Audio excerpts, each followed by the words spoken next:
Hi there, my name is Aruj and I have been diagnosed with Bell's palsy or palsy, I'm not quite sure how it's pronounced, on Sunday. So today for me is day 5. You may notice that I'm speaking quite funny. It's because I can only speak from my left side. The right side is not cooperating since Sunday. I'm actually going to give you a bit of background of how it started, because I know quite a lot of people's just came out of nowhere, and mine has come out of nowhere, but finding the root of it is quite helpful. So I'm hoping to track everything that happens from now on, and hopefully if it can help anyone, that would be great. I have found everyone's videos really helpful. You'll have to excuse me, V and F are very difficult right now, and as someone who speaks for a living, that's taken me aback quite a bit, but you know, we're strong, we can deal with this. So Friday, I left work and I had a bit of an earache. I didn't think much of it, to be honest. I went to my parents' house for the weekend, was having a great time, and on Saturday I had a swollen eye and a swollen lip. To be honest, I thought this was hay fever, or allergies as some call it. So I went and got an antihistamine and thought nothing more of it. Met some friends, had a great time. Sunday, I woke up and I could not move the right side of my face. Alarm bells started ringing. My first thought was stroke, actually, because I had never heard of Bells Palsy before. So I thought, okay, I'm having a stroke. Panic. My brother took me to A&E, so that's accident and emergency. I think it's called ER in America. So he took me there, and it was quite a short wait because they panicked also, no function in the right side of my face. So then I met with the doctor. They needed to rule out the stroke, so they did quite a few tests on my arms and my legs to see if I could move everything, and thankfully I could. So to be honest, I started counting my blessings from that moment, because for me, I thought stroke would be the worst possible scenario right now. Anything less than that is better. So the fact that it wasn't stroke was a bit of a relief. For those of you who are looking out to see whether it is a stroke or Bell's palsy, they checked whether I could push and apply pressure with my arms and my hands. They checked the same with my legs and my feet. This was done outwards, upwards and sideways. So I was able to do all of those, thankfully, so then they moved on. So it was just the face, and that is how they knew that it was Bell's palsy. I told them of the earache, so it's really important at that stage to tell them as much information as you can. It wasn't something I thought was a big deal, but at this point I thought I'll mention everything. They checked my ears and there was a bit of soreness, it was a bit red, and it looked like there was an infection. So that is where my Bell's palsy has stemmed from. It's from my ear. I never knew that that could happen. It's actually one of my first ear infections, hopefully the last, let's see. So to give you a bit of background, I did then Google it, okay, that's what you do. You have, and I'm sorry if I pronounce this wrong, the 7th cranial nerve comes from the back of your ear up here and controls your face. So I've learnt quite a bit about this through this happening, and you have that on both sides, so both sides are detached and controlled by separate nerves. So my ear infection has affected that nerve, causing it to be inflamed. That inflammation has meant that signals from my brain telling, you know, my eyebrows what to do, my nose, my lip and everything, those messages are not getting through to my nerve, hence what's happened. So I mean, it is really uncomfortable, I'm not going to lie, it was a shock. I think at first when they told me all of this, it was just really shocking, and I thought, okay, let me Google it, look into it, see what happens. So at that point they gave me antibiotics to treat the infection. The doctor said, you know, if you take these, hopefully if the infection goes down, the nerve will calm down and, you know, your feeling should return. He also made me an appointment with an ENT specialist, which is ear, nose, throat. So I went to see them yesterday, that was day 4. Nothing much had improved. One thing I will say is that my eye, I could only half close it at first, and now it's come down quite a bit further. I'll show you. So that's been a little bit of a win. It is uncomfortable at night because obviously I can't close it to go to sleep, and that makes it quite dry and sore. So yesterday when I went to see the specialist, they had a look further into my ears, and there was an infection. They wanted to check for fluid caused by infection, which is quite worrying, to be honest, because if there's fluid, they need to remove that, and that's a surgical operation. Thankfully, after lots of hearing tests and scans, it turns out that there's no fluid. So I was really, really thankful for that. This all becomes a process of counting your blessings. Each thing that's ruled out seems more awful, and you just appreciate what you have, and you know, there is no point thinking, why me? Because, you know, I've seen it happen to lots of people. You just need to have a positive attitude and just go forward and deal with it, make the best of it. Which is what I'm trying to do. You know, I can't be unrealistic. It does affect you. It affected my confidence at first, and as somebody who talks non-stop all the time, if you ask anyone around me, I started talking less because I was conscious of the way I'm talking. This is not something I'm used to.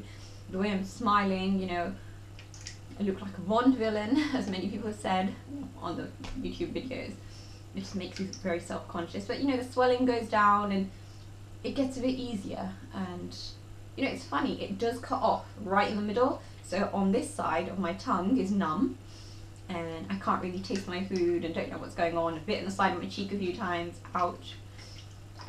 And on my left side I can. So I'm trying to eat on this side, I can experience food, but I am moving it around because I don't want my teeth to forget what to do. You know, I love food, and I am expecting this to go away one day, hopefully soon. I mean, it's only day 5, and I am optimistic.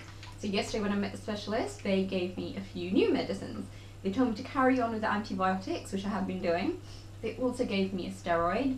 It's called prednisolone, and that actually makes, well, I've been told that makes the swelling go down, so of the nerve. So the nerve should then, you know, reduce, and maybe, you know, signals can get through and my face might have some feeling, which would be ideal. I took my first dose yesterday, and since then, if I'm completely honest, I have felt no change. Talking has got a little easier, but I think that's because I'm trying a bit harder, and I'm trying to enunciate and just kind of trying to get past my fear of what people would think. You know, you do feel a bit like unattractive and a bit, you know, self-conscious, but I mean, at the end of the day, you either want people to be able to communicate with you or not, and I'd rather be able to communicate with people at the end of the day, because I like communicating. So to go through my symptoms, oh sorry, where was I? The steroids. They also gave me an ointment to apply at night in my eye, which has been really good. I put it on last night and it was amazing. It was really comfortable. I don't actually wear the eye patch that's been recommended. I didn't buy one. I just tend to sleep on that side, and that kind of naturally closes the eye.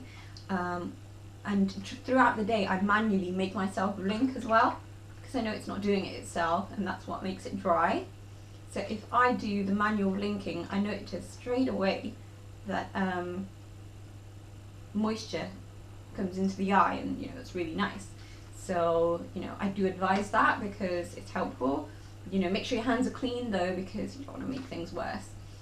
So symptoms, nothing's moving on this side, and I'm going to demonstrate that actually. So if I've been told to do these tests, so that's how I know about them, and I think it's useful to do them. I do them every day so I can track progress and see if anything's changed. So then, if anything has changed, I would notice it, and I can even track sort of minor improvements. There might be some that I'm making up, to be honest, because I thought I was able to move my ear the other day, and I don't know if I was able to do that before or not, and maybe you just drive yourself crazy in this process, I don't know. Also, I don't have an American accent. I don't know where that's coming from. It might just be because I'm having to talk from this side. So I'm just talking however I can. So I'm going to come a bit closer now. Don't get scared. So I'm going to lift both eyebrows. See, now when I was, sorry, I have to do that because it gets uncomfortable. My eye doesn't, and it's streaming. So when they first asked me to lift my eyebrows, I actually thought they were both going up. And then the A&E doctor asked me, he said, do they usually both go up? It's the first point I realised this one's staying put and that one's shooting up. Positive side, I've never been able to raise an eyebrow on its own before, so that was a bit cool. So yeah, I'll do it one more time. Another thing that I've noticed is one nostril is flaring, one is not. So I'll do that as well, as attractive as that is. I don't know if you can see that, but this one is flaring and this one is not moving. Then comes my new sinister smile that I've acquired. Should come with an evil laugh really, shouldn't it? So here's my smile. Now, usually that would be on both sides and it would, you know, it would be something I'm used to. You know, you do kind of get used to it. It's only day 5 and I was really self-conscious about it, but I find myself not so self-conscious now. You know, at the end of the day, I think it's only half the slice of cake. That one's just not doing what it's supposed to do. This side always did this. So I'm accepting that. So, because I think if I turn around